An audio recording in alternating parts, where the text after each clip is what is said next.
Berbagai pelonggaran kegiatan masyarakat di Surabaya sudah diberlakukan, mulai dari sekolah, rumah ibadah, sampai area publik lainnya.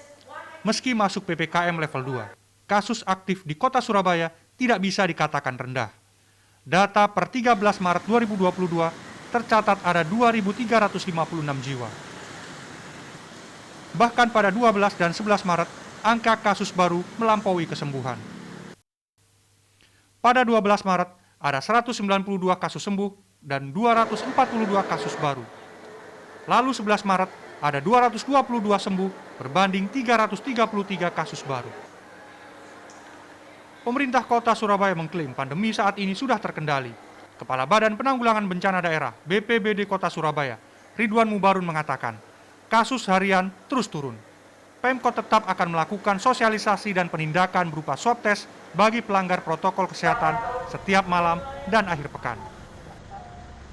Termasuk di kita di Surabaya ini ada namanya ritual mingguan.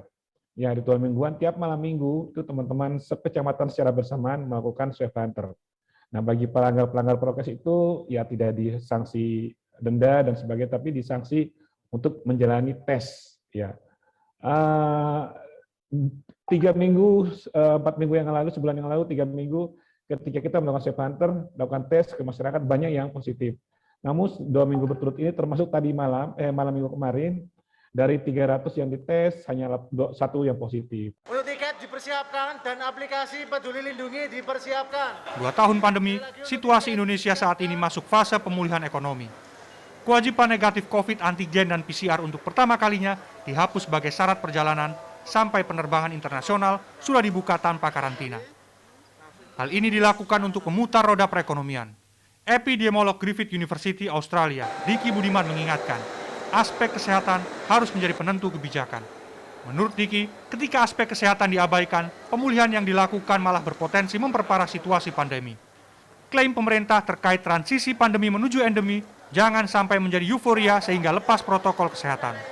Ia mengatakan, sampai saat ini, status pandemi belum dicabut dan tren penularan masih menunjukkan peningkatan secara global. Pelonggaran yang dilakukan harus bertahap, bahkan terukur, berbasis juga analisa risiko yang berkala, dan tentu dalam lokal konteks, disesuaikan dengan kesiapan masing-masing daerah.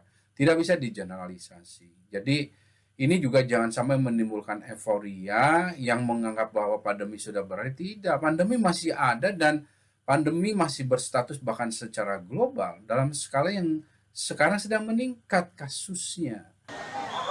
Ditemukannya varian baru yakni BA2 yang menjadi subvarian Omikron juga patut diwaspadai.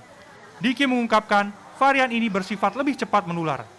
Bahkan lebih cepat 4 kali dari Delta dengan viral load 10 kali lebih banyak daripada varian BA1. Diki mengungkapkan varian ini bisa menimbulkan peningkatan tingkat kesakitan dan kematian di sejumlah negara. Tingkat kejenuhan publik, euforia, dan kebijakan yang terburu-buru berpotensi memperburuk situasi. Miftah Farid, Gancar Wicaksono, Surabaya, Jawa Timur.